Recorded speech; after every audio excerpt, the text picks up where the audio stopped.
Hey BookTube friends, it's Carrie. Thanks for joining me today. I want to talk a little bit about A Nation of Immigrants by John F. Kennedy.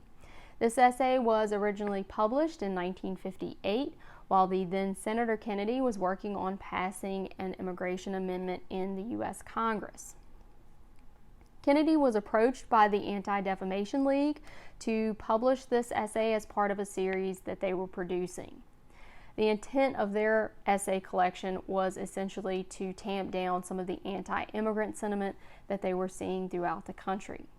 The copy of the book that I have is the 1964 publication, which Robert F. Kennedy was able to publish posthumously, and this is something that Kennedy had been working on updating throughout 1963 leading up to his assassination. His plan was to ask Congress to overhaul immigration laws, and the publication of this book was supposed to be part of his strategy. This book is only about 121 pages, not including the appendices, and it provides a very succinct look at the history of immigration in the United States, along with a lot of the contributions that immigrants have made to the fabric of America. Kennedy also pointed out a lot of the flaws with immigration law in the United States and advocated for a more generous, fair, and flexible system.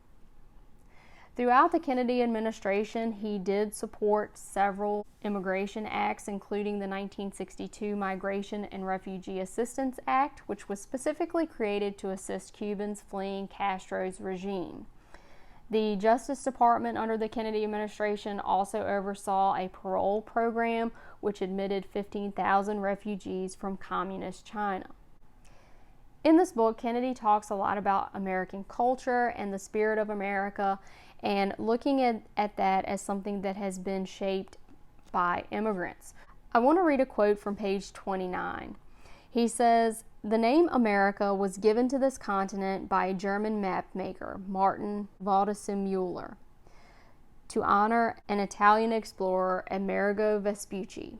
The three ships which discovered America sailed under a Spanish flag, were commanded by an Italian sea captain, and included in their crews an Englishman, an Irishman, a Jew, and a Negro." I think in that one line, Kennedy really encapsulates the spirit of America. This book really gives you pride in America as being a nation of immigrants. And of course, John F. Kennedy, being the grandson of Irish immigrants, definitely has a unique perspective to bring to this book. And I did see throughout this book references to Irish immigrants and also the role that Catholicism played in the discrimination against Irish immigrants. And I can't help but think when this was originally published in 1958 that Senator Kennedy was foreseeing some of the obstacles that he would face in his run for president. Believe it or not, a lot of those same sentiments that Irish immigrants were seeing in the 1800s were still present in the 1960 election.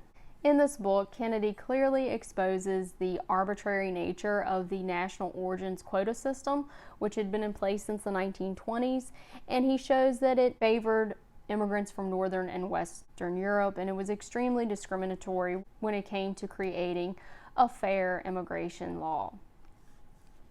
Kennedy was definitely not in favor of opening up the doors and having unlimited immigration, but he definitely exposed problems with the immigration laws of the time period and sought reasonable changes to those. I want to leave you with a couple of quotes which I feel really encapsulate what this book is about. On page 61, it says, Oscar Hamlin has said, "Once I thought to write a history of the immigrants in America. Then I discovered that the immigrants were American history. In the same sense, we cannot really speak of a particular immigrant contribution to America because all Americans have been immigrants or the descendants of immigrants. Even the Indians, as mentioned before, migrated to the American continent. We can only speak of people whose roots in America are older or newer. Yet each wave of immigration left its own imprint on American society. Each made its distinctive contribution to the building of the nation and the evolution of American life." And on page 99, it says, "This is the spirit which so impressed Alexis de Tocqueville, in which he called the spirit of equality. Equality in America has never meant literal equality of condition or capacity. There will always be inequalities in character and ability in any society. Equality has meant rather that, in the words of the Declaration of Independence, all men are created equal and are endowed by their Creator with certain unalienable rights. It has meant that in a democratic society, there should be no inequalities in opportunities or in freedoms. The American philosophy of equality has released the energy of the people, built the economy, subdued the continent, shaped and reshaped the structure of government, and animated the American attitude toward the outside world. Immigration policy in the United States hadn't changed a whole lot from 1920 to Kennedy's time period, and it probably hasn't changed that dramatically from Kennedy's era to the current era. It is an extremely complicated set of policies, and I think this book, if it does nothing else, it helps you see the humanity in the issue, which I think is something that we should never lose sight of. So, of course, I thought this was a great book because it was written by John F. Kennedy, and he did not have a ghostwriter for this book like we believe he did in Profiles of Courage. So, if you want to get a feel for Kennedy's writing style, I would suggest picking this one up. It's very short and has some interesting commentary on the history of our country. I hope everyone has a great Memorial Day weekend, and I will see you in the next video. Thanks for watching.